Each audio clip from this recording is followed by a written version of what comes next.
E vërteta e erët e perandorëve, intriga, pushtet dhe rrëzime dramatike. Perandorët shpesh paraqiten një histori si sundimtar të pamposhtur, figura madhështore që kontrollonin territoret e gjera dhe ushtrit të fuqishme. Por pas kësaj pamje të jashtme, shihen një realitet shumë më i errët dhe i prisht.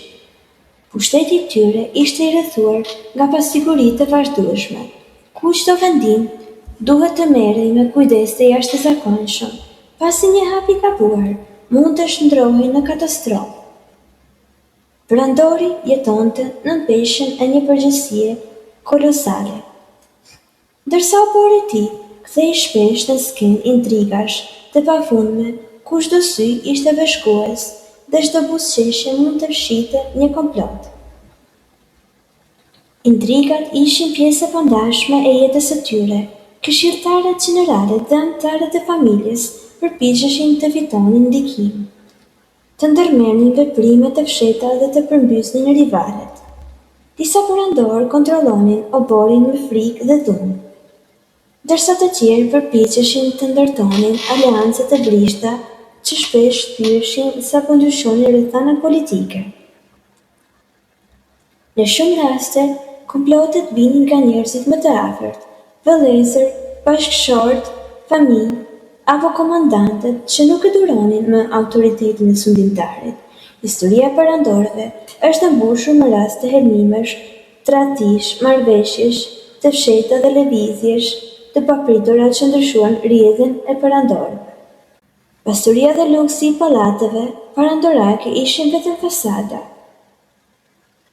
Brenda tyre zhvilloheshin betejat të heshtura për kontroll, ku egoja dhe ambicia e njerëzve të fuqishëm krijonin një atmosferë të mbushur me tension.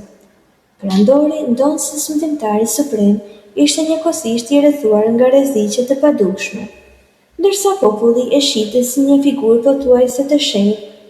Ai shpesh jetonte izoluar, i rrethuar nga roje dhe spiun që siguronin mbjetesën e tij të përditshme.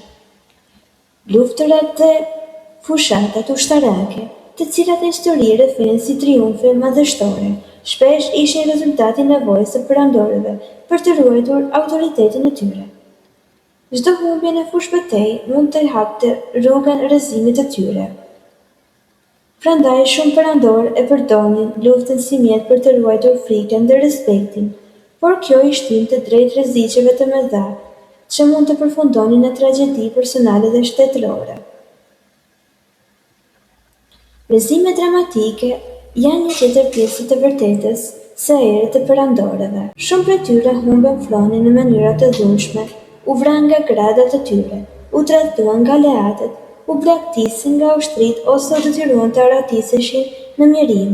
Nga lartësia e pushtetit absolut, ata mund të përfundonin të zhdukur pa gjurmë, të mbyllur në burgje të errëta ose të vrarë nga duart e tyre që dikur i kishin shërbyer.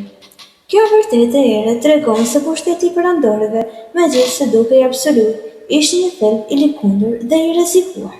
Intrigat, frikat dhe tradhtia ishin të pandashme nga jeta e tyre, ndërsa rrezimet e papritura tregonin se asnjë front nuk ishte i sigurt në prapaskenë. Perandorët nuk ishin vetëm sundimtarë të botës, por dhe viktima të një sistemi të egër, ku ambicia njerëzore nuk njihte kufij.